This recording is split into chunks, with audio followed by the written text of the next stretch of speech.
after an all-star break. Was that pre? Yes, it was. Nice. Pre-workout for anyone who does not understand what pre means. So that seems what Mitch Marner's been taking the past few games. It's too bad Din's not here because you know what we should do? We should take all the clips of him chirping Mitch Marner at the start of this show and just make a little compilation. Just to show, because you and I have always been high on Mitch Marner. You know, there's little things that we're like, oh, he needs to be better in the playoffs, but no one's going to dispute that. He does. Yep. But he's an amazing player, and I'm really happy we have him. Yep. 40 points in 34 games. Yeah. He was taking some heat in kind of the middle of the season, and now he's responded and just being the guy you paying $11 million for. Yeah. And what is it, like 16 points in 8 games? Something crazy like that, averaging like 2 points a game or something. Yeah. Yeah. And I mean, the Leafs are averaging a ton of goals per game. And it's good to see because our goaltending hasn't been the best, although Mrazek last night. Let's start off with Mrazek last night. What'd you think?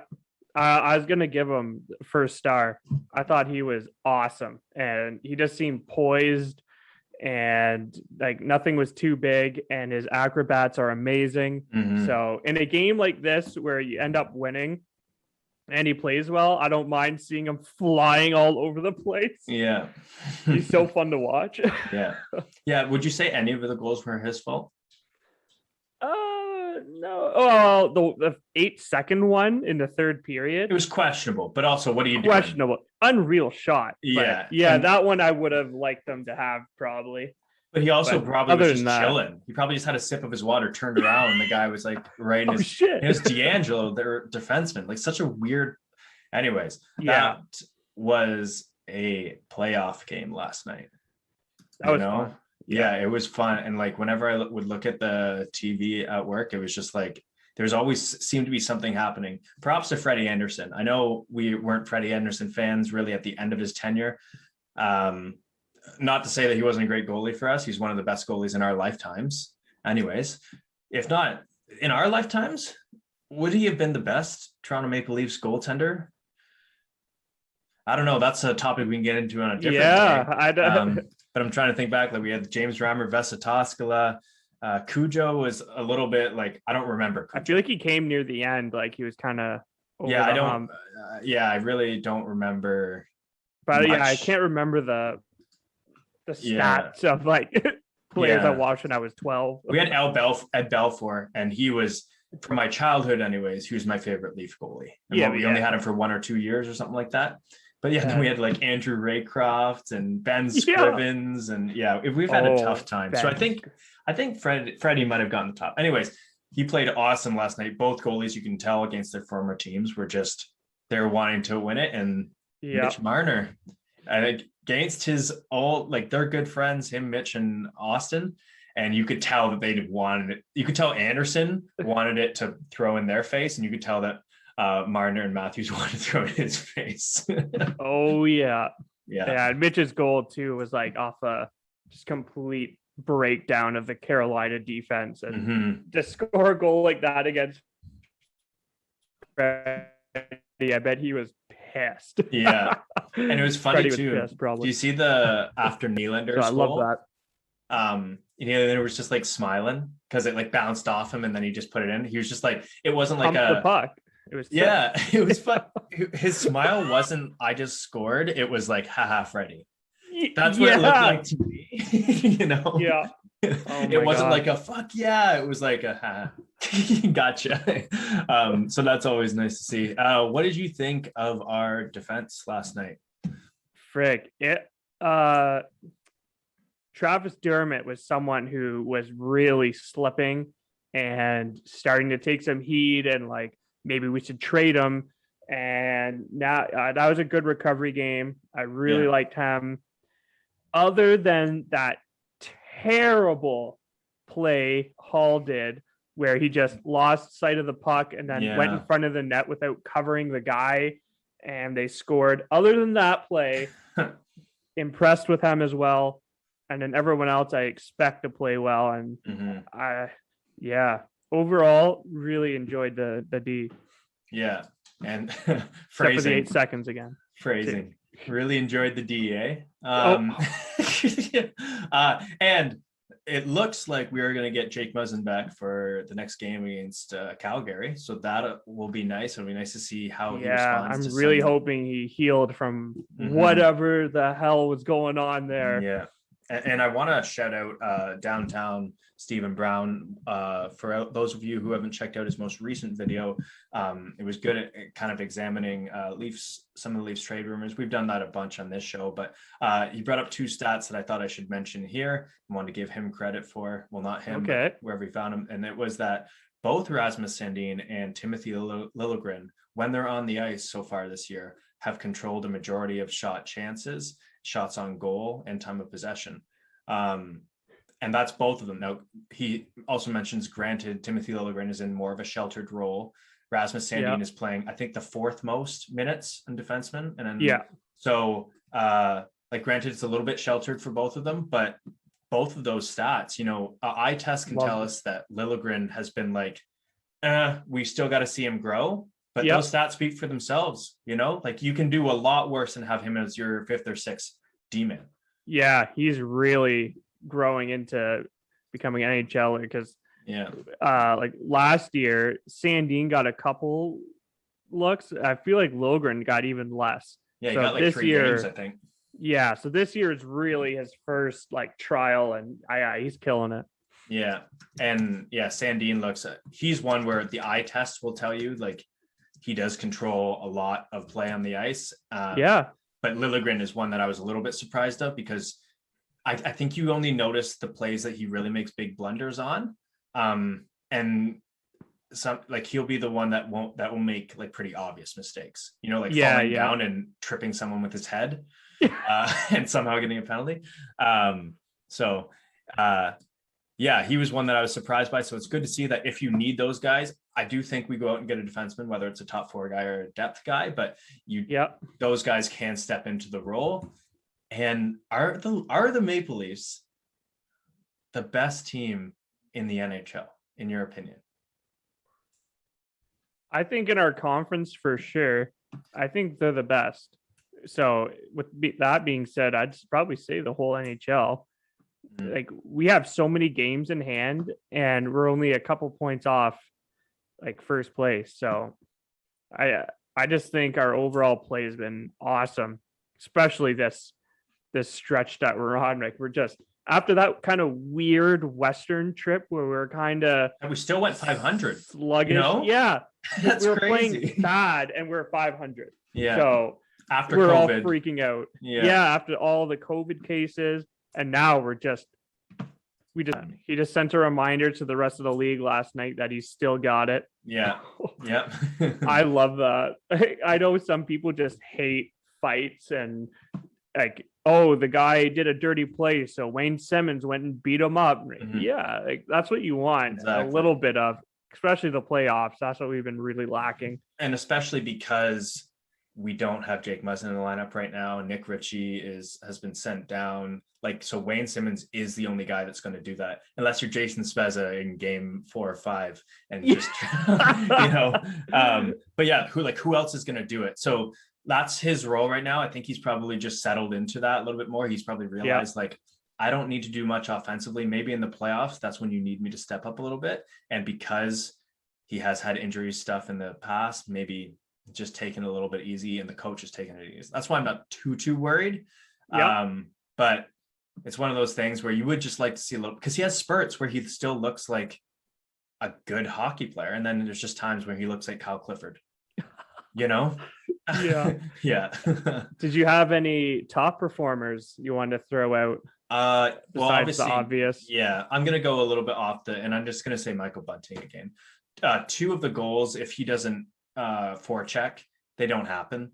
And that's one of the things that Hyman didn't get much recognition for in the first few years playing with that line that he finally did in the last year. Is a lot of things now Mitch and Austin can just kind of wait for things to happen because they trust a guy like Michael Bunting to go in, force the puck, win puck battles. And there was a few plays where he's just first in, he puts pressures on guys, they make mistakes because they know Michael Bunting's coming out and that guy's not going to give up. Yeah. Yeah. He's so feisty. Yeah. And he's definitely, I thought Andre Kasha was another one who. That was going to be mine. Well. Yeah. Yeah. Why for you? When you want to, like, if someone's like, how would you describe Kasha's play? Like, watch this game. Like, this is like his cliche game where he's literally just suicide bombing into plays and like throwing the body, blocking shots. Like, the guy's just a warrior out there laughing. And yeah, I thought he just played a nice hard game. And like he was trying to make some plays, but he didn't get any points today. But he was just like, that is just cliche Kasha, I feel like. And that's a line, right, where like it's nice when you get goals, but they're out there to shut down the other teams, play hard and tire out the other team, and that's exactly what they have been doing. I do really like that line together. And another one, like, just, I know plus minus isn't a big deal. I know plus minus is kind of like an overrated like stat that we shouldn't use that much, but Alexander Kerfoot, and that's another thing, I didn't notice him too much, but I'm not going to harp on Alex Kerfoot because there are games. Could have had the game winner. Sorry. Yeah. Well, yeah. No hooking call. Okay. Yeah. Continue. Well, that was another thing I saw on Twitter was people was saying on Mitch's goal that it should have been a hooking or tripping call on the Leafs. I didn't think so. You obviously didn't, since you're not even surprised. No. But that was another thing. Yeah, that's a bit of a stretch. Yeah. But yeah, he has an angry Canes fan. Yeah. If that was reversed, I'd be like, come on. Yeah. All 10 of angry Canes fans out there. So yeah, I thought it was that's a team that we might very well play in the conference finals if we get there, because I think they're the best team in the Metro by far. When it comes to the best team in the league, a Toronto-Colorado final would be absolutely amazing. Like, those two teams, that's who I hope would be in Stanley Cup. I would want to beat them in the Stanley Cup. I feel like that would be the Rams Chiefs Super Bowl. Exactly. Every game would be like 7-5. Yeah. You know, like, it would be absolutely crazy. I don't think my heart could take it. Yeah. So those two teams, I still don't have Florida up there. But I mean, granted, when we ask this question to each other, how many Florida games have we watched? How many Tampa games have we watched? You know, like, I think Carolina's up there too, and this game was won in overtime. So I did want to just touch on Matthews' injury. Nothing concrete out yet, but Sheldon Keefe said that he came in feeling pretty good. It probably means that even if he's out for a little bit, it's not going to be anything major. So that's good to see. He's going to be evaluated over the next 48 hours. So Keefe said that it was not necessarily a head injury. I don't know what else it could be. Like, but let's hope it's not a concussion or something like that. But because we got a lot of games coming up. And I wanted to address the trade rumors and like if they're going to make a move now or later. It really feels like after Kyle Dubas's press conference that it's going to be later, because he said we haven't had a solid look at the team lineup that we want, and because of injuries and COVID, he's like, I want to see like kind of like the lineup we put out tonight minus switch Mrazek and Campbell, like the lineup that we had last night. I think they want to roll that for a couple weeks. I wouldn't say a couple weeks, couple games to get a sense of, are these lines, how well can they mesh, and throw Jake Muzzin back in. And he wants to see that before addressing any trades. So that's what he said. So it feels like there's going to be no moves. You never know, which is fine. I'm not opposed to that. And we're also I'm in no rush. Yeah. And we're also cap strapped. So the closer we get to the deadline, a little bit cheaper it's going to be to go out and get someone. He still says that he wants to go out with someone with term, which we can get. it's so much speculation and stuff like Yeah. that. And that's the thing, is over the next couple weeks, we will see if it's a defenseman or a forward, or maybe both. Yeah. But if you're going to do both, it'll have to be a depth piece for both, so we'll see what happens over the next couple weeks. I honestly, and I asked Downtown this in our podcast, Yeah. I'm fine with this team as is. I would like to go out and get someone, but if this team runs into the playoffs right now, I'm not going to be too upset. Now, that's why I would wait for like the perfect deal if it does come across. Yeah. I'm just not like, there's everyone who's like, we need this, we need this, we need this. Like, look how well we're doing right now. Yeah. We still have guys injured. I'd be comfortable with this team with a healthy Jake Muzzin. Yeah. Like 2021 Muzzin. I'd be feeling pretty good, because then you just have Sandine, Lilgren, Hall, and Dermott all just shuffling through. Mm-hmm. And as a rotation, that'd be awesome. Yeah, I'm feeling the team's just killing it. Yeah, and I feel like they're still going up. Like, they're just getting better. So, like, if they keep building going into the playoffs, no worries. Yeah, and I mean, every year there's teams. Detroit did this for forever with like the Thomas Vaneks and the Bobby Ryans, et cetera, and if Ryan didn't get hurt, but like a lot of teams sign guys knowing they're going to get dealt a deadline so they can pick up a couple picks, so like I would prefer a deal like that where we give up a lower round pick for a guy who's a veteran on an expiring contract. Now I know Dubas isn't saying that he does want someone with term, but like, that's the route I would go, because like you just need a guy who can, if one of the big four gets hurt, be able to be put into that role and do fine. Or like on defensemen, you need a guy who can be like a fourth in a pinch. That's just my thoughts. So I just really like this team, and I still find it so funny how people are complaining about things with it. Like, this is the best Toronto Maple Leafs team we've had in our lifetime. I think so. Yeah. Like, you don't even have to think so. Like, it's just the winning percentage is on pace to be President's Trophy winner in most years. Yep. And like, our goal differential is super high, and that's with injuries and stuff, which is going to happen. But like, with Mitch Marner being hurt for a bit, with Muzzin being hurt for a bit, with Matthews being out for the first few games, with Kasha being out quite often, like it.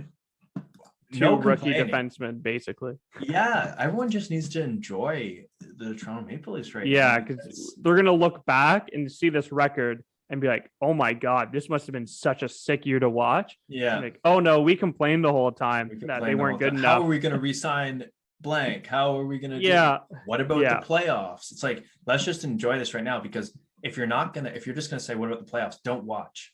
Why are you watching? Yeah. Come back in the playoffs. just watching the playoffs. And I get that. I do get that perspective, but like, also don't complain about the regular season. If it doesn't matter to you, don't watch it. Like, out of sight, out of mind. I don't know. That's just like, what's the point? Completely if you're an agree. actual fan, unless you just want to complain and say the Leafs just need to be tougher. They need to be tougher. Well, guess what? Wayne Simmons had a fight last night. Like, he probably saw a bunch of those tweets. He's like, God damn it, I gotta go out and do it today. Overall, awesome. We're still going up. We're still getting better. It's insane. Gotta enjoy it. Yeah. And like you said, 10 years from now, we might look back and be like, wow, we really didn't enjoy this process. Let's say the Leafs win the cup this year. Let's say they finally do it. And then people realize, oh, all I did all regular season that we had the best in history was complain about a team that ended up winning the Stanley Cup. Why not just believe we're going to win a Stanley Cup, and every regular season game, look at it like, wow, this team is awesome. This is fun to watch. I don't get it. We've been hurt enough, like, I get people who've been around through the Ballard years and everything like that. Like, they've been hurt more, but like how much abuse can anyone take? Like, you taken 40 years of abuse? Okay, we've taken 20 years of abuse. Like, we've all taken abuse. At a certain point, it's like, let's just enjoy it. Anyways, Brent over. I know you agree. If someone disagrees with that take and wants to explain why they still watch, go for it, because I really and are upset. Yeah. Any other things that you wanted to bring up? No, I think we nailed it all. Awesome. So for everyone, I know we said that we'd have Nick Barden, Marley's beat reporter, on last Friday. Just with everything going on and Marley's games and such, we have postponed that until Thursday. So that episode will be out either Thursday or Friday. So once again, leave any Marley's questions. We have a few specifically about goaltending that some people have left. And then we have a bunch of our own. We're going to ask about certain prospects. We're going to be asking about Josh Hosang. Robertson coming back, and the Marlies being on a bit of a tear. So it'll be a super cool episode. And please let us know any questions that you'll have for him, and we will make sure that we get to them in some capacity in the interview. Yes, sir. All right, go Leafs. It's 6-game winning streak. Raptors on a 6-game winning streak. Marlies on a 4-game winning streak. Everything's going right in Toronto. So let's beat Calgary as we always do, and let's hope that the announcers last thing. Over under on announcers saying Calgary has a bunch of tall players. Let's because that's what we play next. Let's put the over under on 4. Are you taking the over or under? I'll take the under. Yeah, I'll take the over. Perfect. Okay. Awesome. All right. That's it for us. We'll see you guys on Thursday for a pregame for Calgary. Yes, sir.